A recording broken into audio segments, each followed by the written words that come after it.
Kaloob ang biyaya sa dagat ng aming buhay. Ikaw ang gabay tala.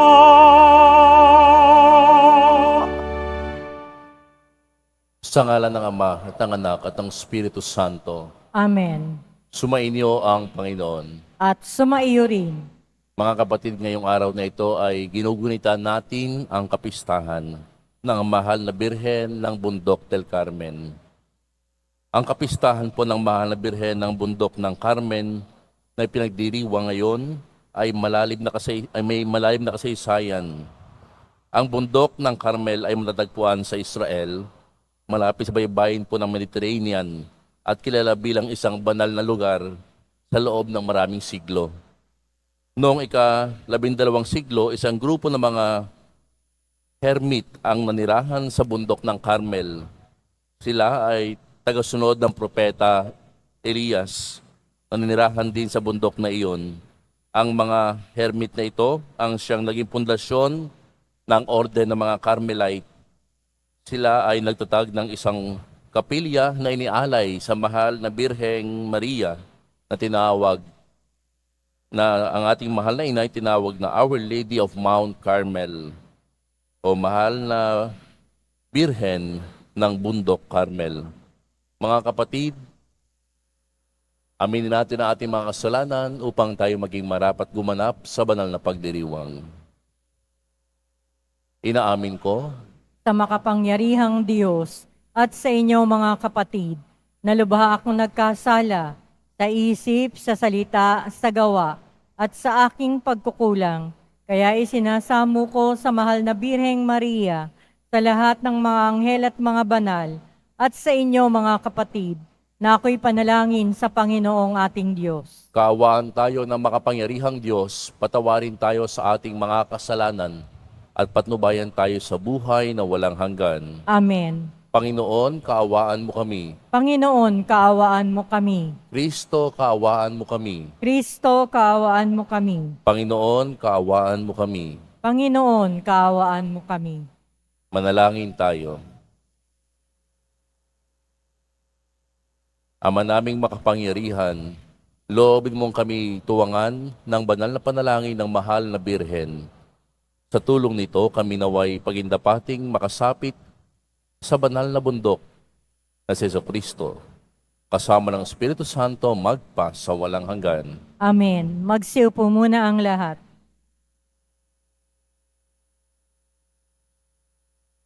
Pagbasa mula sa aklat ni Propeta Isaías.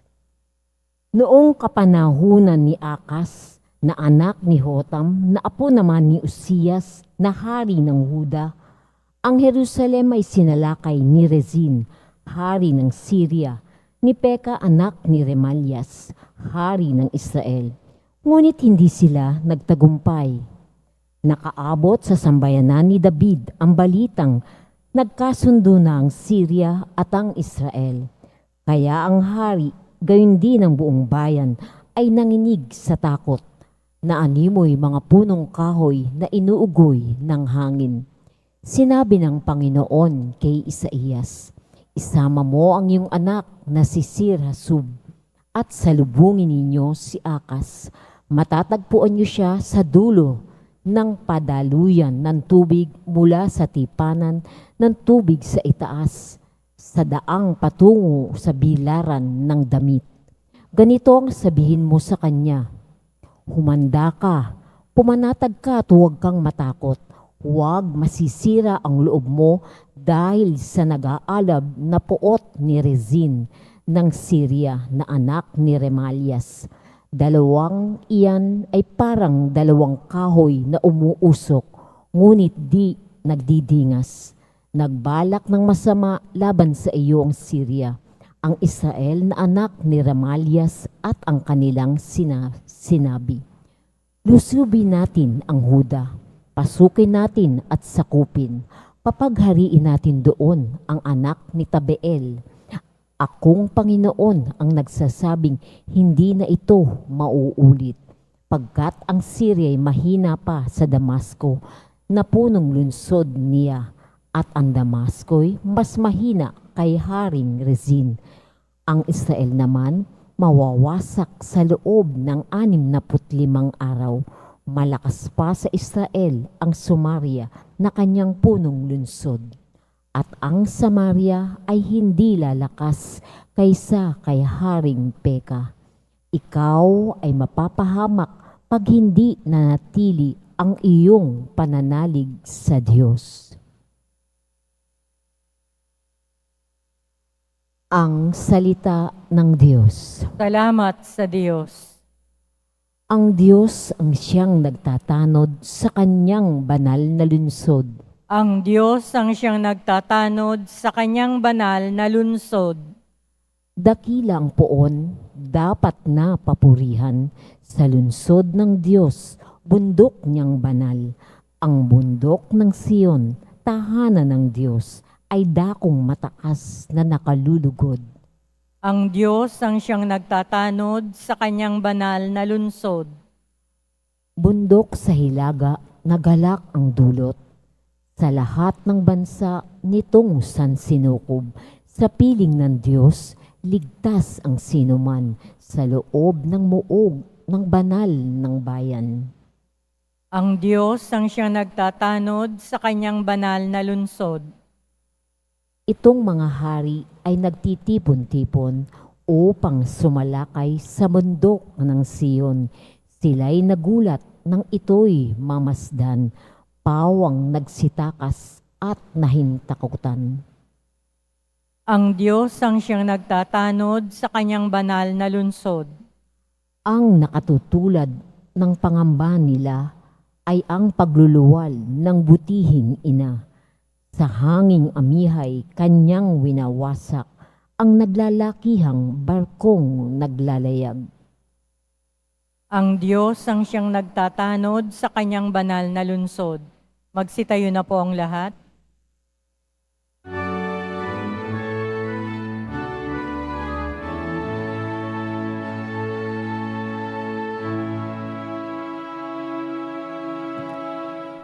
Alleluia,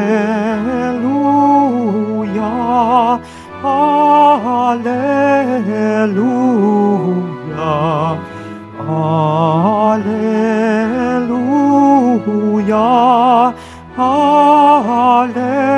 Alleluia.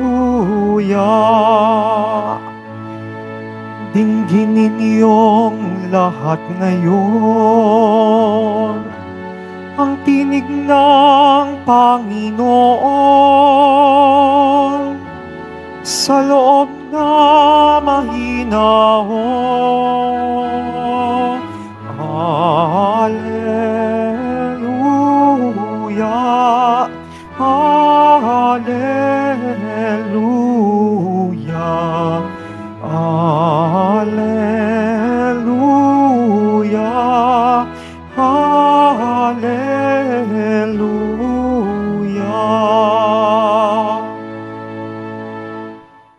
Sumainyo ang Panginoon. At sumaiyo rin. Ang mabuting balita ng Panginoon ayon kay San Mateo. Papuri sa iyo, Panginoon.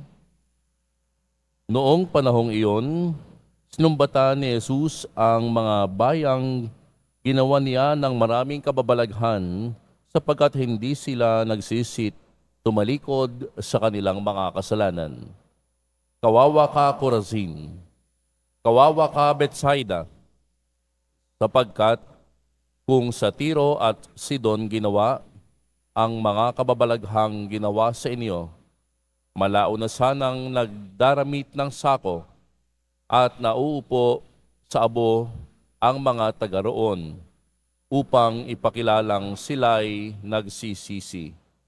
Ngunit sinasabi ko sa inyo, sa araw ng paghukom ay higit na mabigat ang sasapitin ninyo kaysa sasapitin ng mga taga-Tiro at taga-Sidon.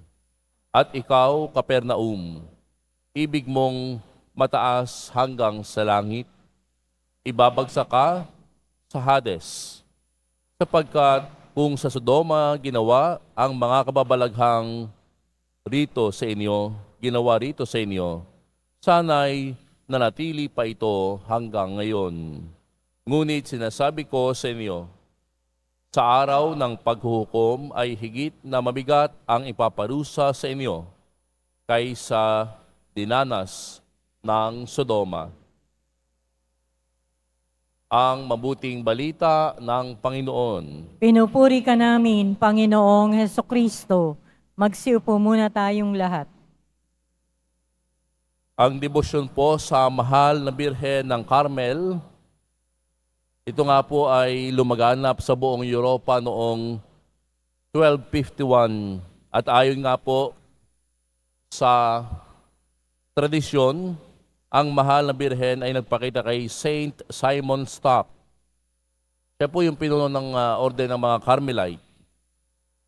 At sa kanyang pagpapakita, ibinigay po ng mahal na ina ang scapular ng Carmel. Ang scapular pong ito ay simbolo ng proteksyon ng mahal na Birhen at ito po ay tanda ng pagtatalaga ng sarili sa kaniya, sa ating mahal na ina. At sinabi rin po ni Maria na ang sino mang magsusuot ng eskapularyong ito na taglay ang pananampalataya ay mayroong espesyal na proteksyon at sa huli makatatanggap ng biyaya ng kaligtasan.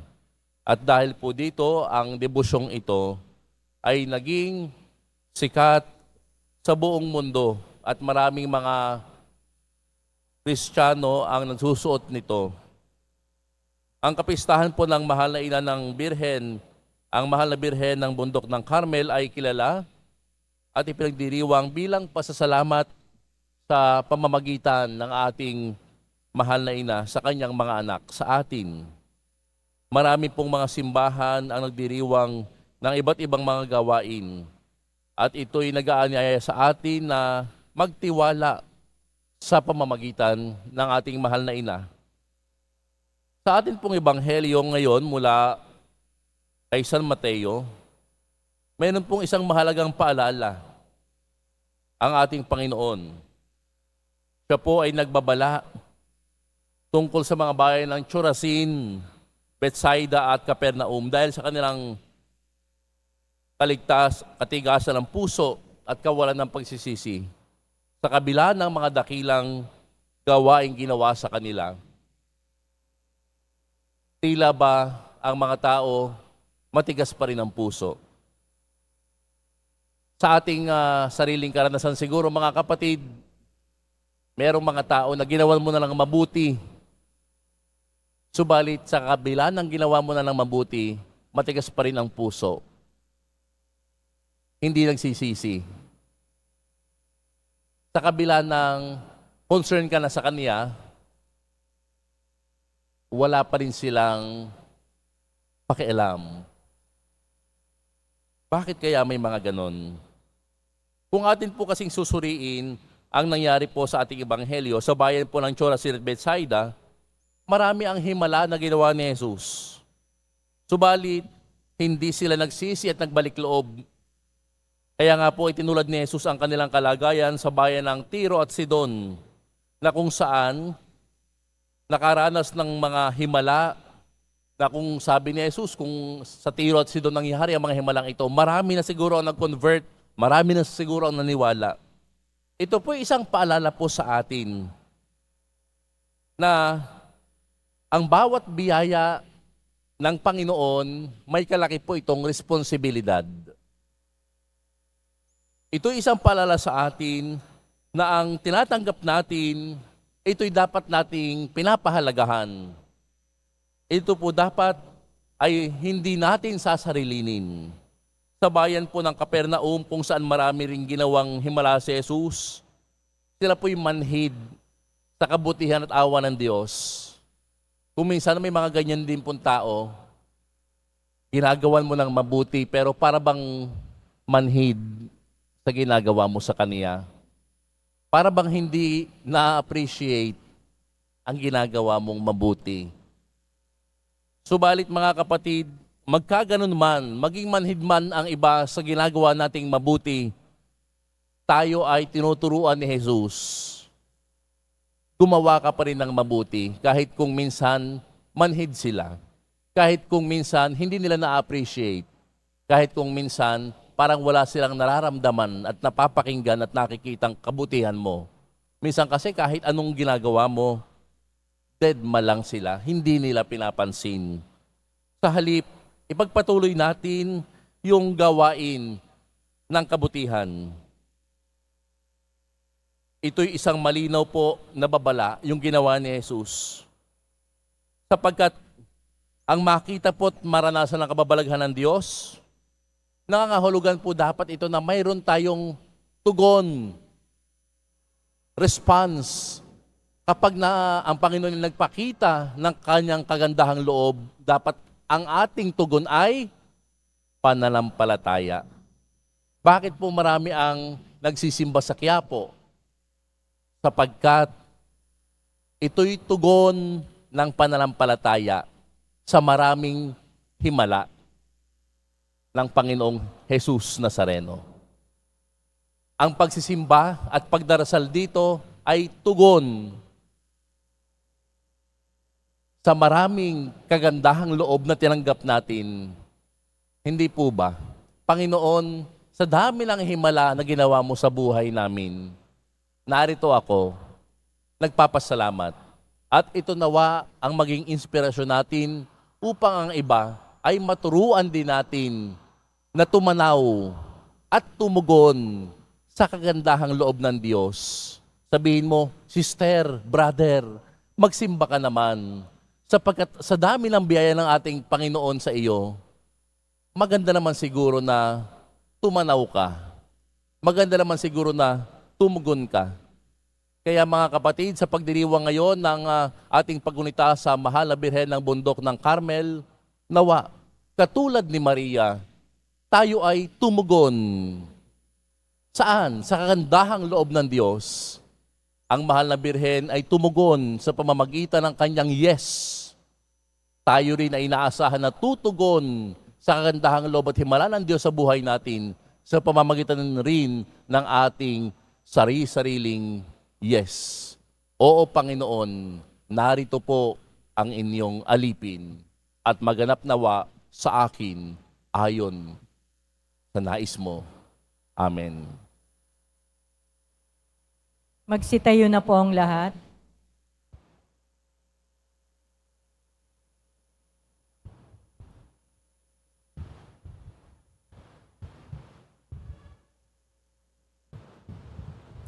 Minamahal kong mga kapatid, manalangin tayo sa Diyos Ama habang pinararangalan natin si Maria, ang Birhen ng Carmel.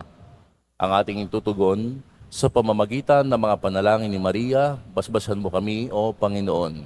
Sa pamamagitan ng mga panalangin ni Maria, basbasan mo kami, O Panginoon. Tayo naway magbahagi ng pananampalataya ni Maria at sundin ang kalooban ng Diyos ng may kagalakan. Manalangin tayo. Sa pamamagitan ng mga panalangin ni Maria, basbasan mo kami, O Panginoon. Ang simbahan naway lukuban ng banal na Espiritu at punuin ito ng pagsunod at pananampalataya at pamumunga ng mabuting gawa. Manalangin tayo. Sa pamamagitan ng mga panalangin ni Maria, basbasan mo kami, O Panginoon. Kung paanong naging tirahan ng salita ang katawan ni Maria, naway parangalan din natin ang ating mga sariling katawan bilang templo ng banal na Espiritu. Manalangin tayo. Sa pamamagitan ng mga panalangin ni Maria, basbasan mo kami, O Panginoon. Ang ating buhay naway ilaan natin sa pag-aaral at pagninilay ng salita ng Diyos. Manalangin tayo. Sa pamamagitan ng mga panalangin ni Maria, basbasan mo kami, O Panginoon. ang mga namayapa naway makatagpo kay Maria ng isang tunay na kanlungan. Manalangin tayo. Sa pamamagitan ng mga panalangin ni Maria, basbasan mo kami, O Panginoon. Ama naming nasa langit, ipadala mo sa amin ngayon ang banal na Espiritu upang marinig namin ng may pananampalataya ang iyong salita at tuparin ito sa aming buhay. Pagkalooban mo kami ng mga pusong nalulugod at sumusunod sa iyong banal na kalooban. Hinihiling namin ito sa pamamagitan ni Kristo na aming Panginoon. Amen. Magsiupo muna ang lahat.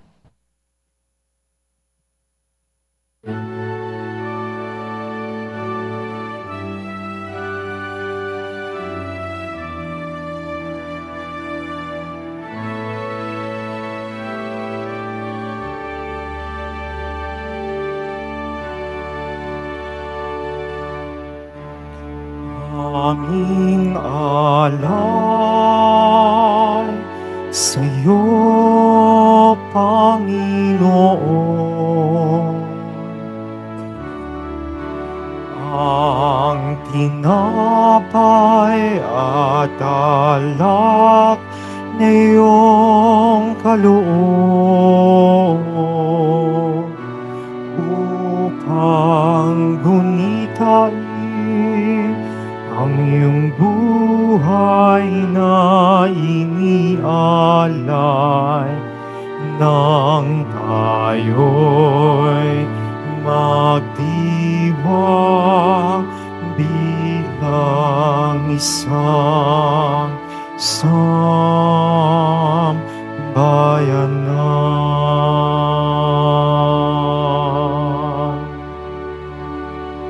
Magsitayo na po ang lahat. Manalangin kayo mga kapatid upang ang paghahain natin ay kalugdan ng Diyos sa mga makapangyarihan. Tanggapin nawa ng Panginoon itong paghahain sa iyong mga kamay, sa kapurihan niya at karangalan, sa ating kapakinabangan at sa buong sambayanan niyang banal. Ama naming lumikha, sa pagunitan namin sa mahal na Birhen, hinihiling namin ang aming paghahain ay lakipan mo ng kapupunan upang kami ay maging handog na kinalulugod mo kailanman. Sa pamamagitan ng Jesucristo kasama ng Espiritu Santo, magpa sa walang hanggan. Amen. Sumainyo ang Panginoon. At sumaiyo rin. Itaas sa Diyos ang inyong puso at diwa. Itinaas na namin sa Panginoon. Pasalamatan natin ang Panginoong ating Diyos. Marapat na siya ay pasalamatan. Ama naming makapangyarihan, tunay nga marapat na ikaw ay aming pasalamatan. Ngayong pinararangalan ang mahal na Birheng Maria, bukod mong pinagpala sa babaeng lahat, ang mahal na Birheng totoong mapalad na iyong piniling maging ina ng iyong anak. Nung isugo mo siya bilang aming Mesiyas, sa kapangyarihan ng Espiritong Banal, ang mahal na Birheng Maria ay naging isang tunay, inang tunay ng iyong anak na kanyang isinilang. Bilang liwanag nitong sanlibutan, kaya kaisa ng mga anghel na nagsisiawit ng papuri sa iyo nang walang humpay sa kalangitan, kami nagbubunyi sa iyong kadakilaan.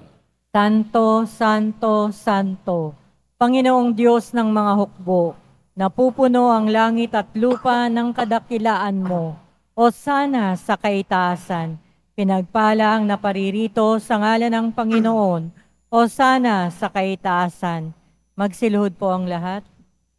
Ama naming banal, ikaw ang bukal ng tanang kabanalan. Kaya't sa pamamagitan ng iyong Espiritu, gawin mong banal ang kaloob na ito upang para sa amin maging katawan at dugo ng aming Panginoong Hesukristo.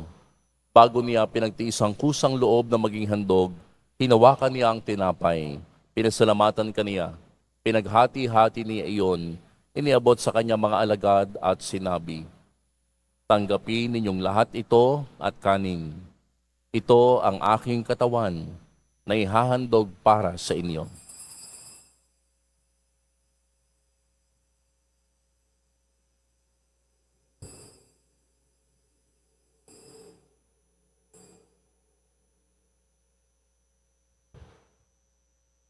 Gayun din naman nung matapos ang hapunan, hinawakan niya ang kalis. Muli kaniyang pinasalamatan. Iniabot niya ang kalis sa kanyang mga alagad at sinabi, Tanggapin ninyong lahat ito at inumin. Ito ang kalis ng aking dugo, ng bago at walang hanggang tipan. Ang aking dugo ay bubuhos para sa inyo at para sa lahat sa kapagpapatawad ng mga kasalanan. Gawin ninyo ito sa pag-alala sa akin.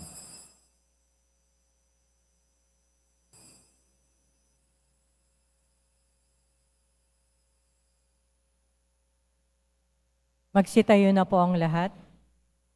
Ipagbunyi natin ang misteryo ng pananampalataya. Si Kristo'y namatay, si Kristo'y nabuhay, si Kristo'y babalik sa wakas ng panahon.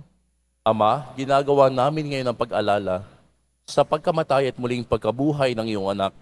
Kaya't iniaalay namin sa iyo ang tinapay na nagbibigay buhay at ang kalis na nagkakalob ng kaligtasan.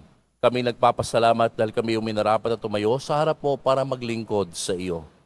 Isinasamo namin kaming magsasalo-salo sa katawan at dugo ni Kristo ay mabuklod sa pagkakaisa sa pamamagitan ng Espiritu Santo. Ama, lingapin mo ang iyong simbahang laganap sa buong daigdig. Puspusin mo kami sa pag-ibig kaisa ni Francisco na aming Papa at ni Jose na aming Obispo at ng Tanang Kaparian. Alalahanin mo rin ang mga kapatid naming nahimlay na may pag-asang sila'y muling mabubuhay, gayon din ang lahat ng mga pumanaw. Kaawaan mo sila at patuloyin sa iyong kaliwanagan. Kaawaan mo at pagtapatin kaming lahat na makasalo sa iyong buhay na walang wakas. Kaisa ng mahal na Birheng Maria na Ina ng Diyos, nakabiyak ng puso niyang si San Jose, kaisa ng mga apostol at ng lahat ng mga banal na namuhay dito sa daigdig ng kalugod-lugod sa iyo. May pagdiwang nawa namin ang pagpupuri sa ikararangal mo sa pamamagitan ng iyong anak na aming Panginoong Heso Kristo. Sa pamamagitan ni Kristo, kasama niya at sa Kaniya, ang lahat ng parangal at papuri ay sa iyo, Diyos amang makapangyarihan, kasama ng Espiritu Santo, magpa sa walang hanggan. Amen. Sa tagubili ng mga nakagagaling na utos at turo ni Jesus na Panginoon natin at Diyos, ipahayag natin ng lakas loob. Ama namin, namin, sumasalangit ka, sambahin ang ngalan mo, mapasa amin ang kaharian mo, sundin ang loob mo dito sa lupa para nang sa langit. Bigyan mo kami ngayon ng aming kakanin sa araw-araw at patawarin mo kami sa aming mga sala para ng pagpapatawad namin sa nagkakasala sa amin. At huwag mo kaming ipahintulot sa tukso at iadya mo kami sa lahat ng masama. Hinihiling namin kami iadya sa lahat ng masama, pagkalooban ng kapayapaan araw-araw, iligtas sa kasalanan at ilayo sa lahat ng kapahamakan, samantalang aming pinananabikan ng dakilang araw ng pagpapahayag ng tagapagligtas naming si Yesu Kristo. Sapagkat iyo ang kaharian at ang kapangyarihan at ang kapurihan magpakailanman. Amen. Panginoong Yesu Kristo, sinabi mo sa iyong mga apostol, kapayapaan ang iniiwan ko sa inyo. Ang aking kapayapaan ang ibinibigay ko sa inyo. Tunghayin mo ang aming pananampalataya at huwag ang aming pagkakasala. Pagkalooban mo kami ng kapayapaan at pagkakaisa ayon sa iyong kalooban, kasama ng Espiritu Santo magpa sa walang hanggan. Amen. Ang kapayapaan ng Panginoon ay laging sumainyo. At sumaiyo rin. Magbigayan kayo ng kapayapaan sa isa't isa.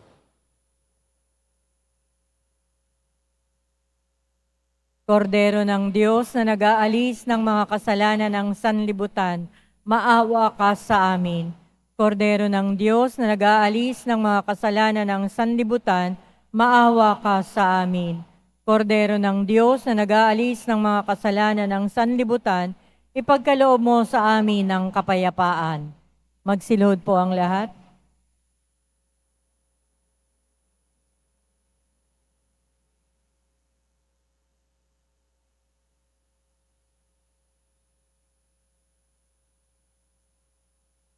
Ito ang kordero ng Diyos. Ito ang nag-aalis ng kasalanan ng sanlibutan. Mapalad ang mga inaaniyahan sa kanyang piging. Panginoon, hindi ako karapat-dapat na magpatuloy sa iyo, ngunit sa isang salita mo lamang ay gagaling na ako.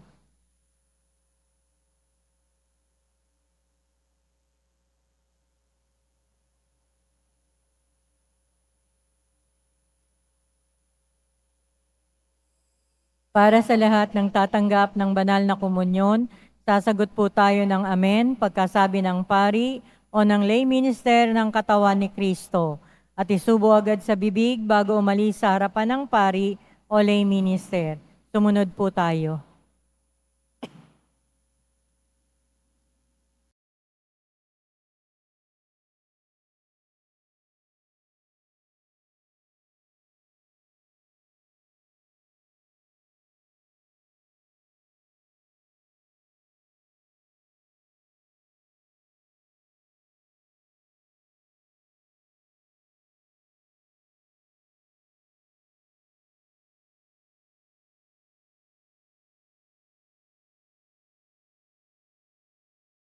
Manalangin tayo.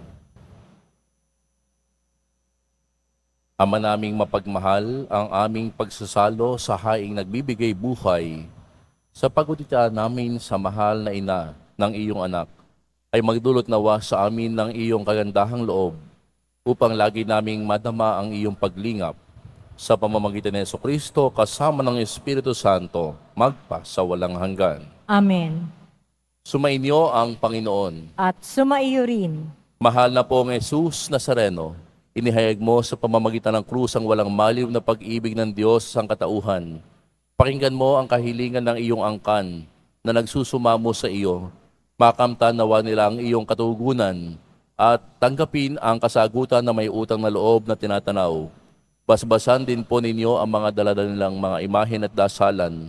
Sa pamamagitan ng bendisyon na ito, naway maalala nila ang pangako nila noon sa binyag, na ikaw ay kanilang iibigin at paglilingkuran bilang Panginoon, magpasawalang hanggan. Amen. Pagpalain kayo ng makapangyarihang Diyos, Ama at Anak at Espiritu Santo. Amen. Humayo kayong taglay ang kapayapaan ng Poong Jesus Nazareno. Salamat sa Diyos.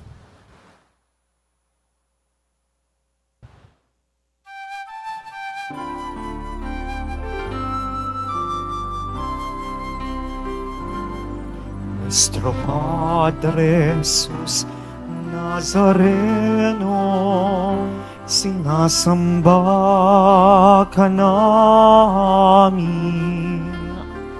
pinipintuho ka namin, aral mo ang aming buhay at kaligtasan.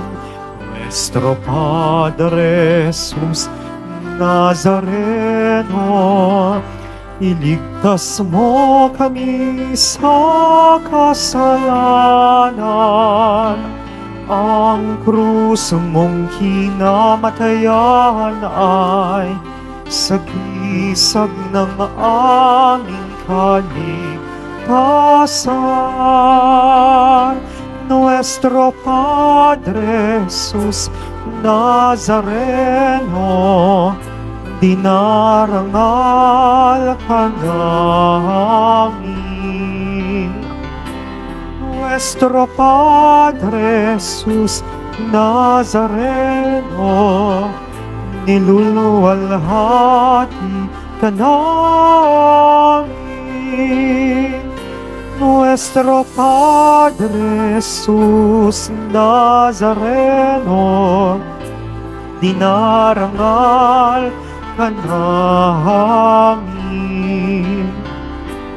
Nuestro Padre Jesus Nazareno, niluluwalhati ka namin.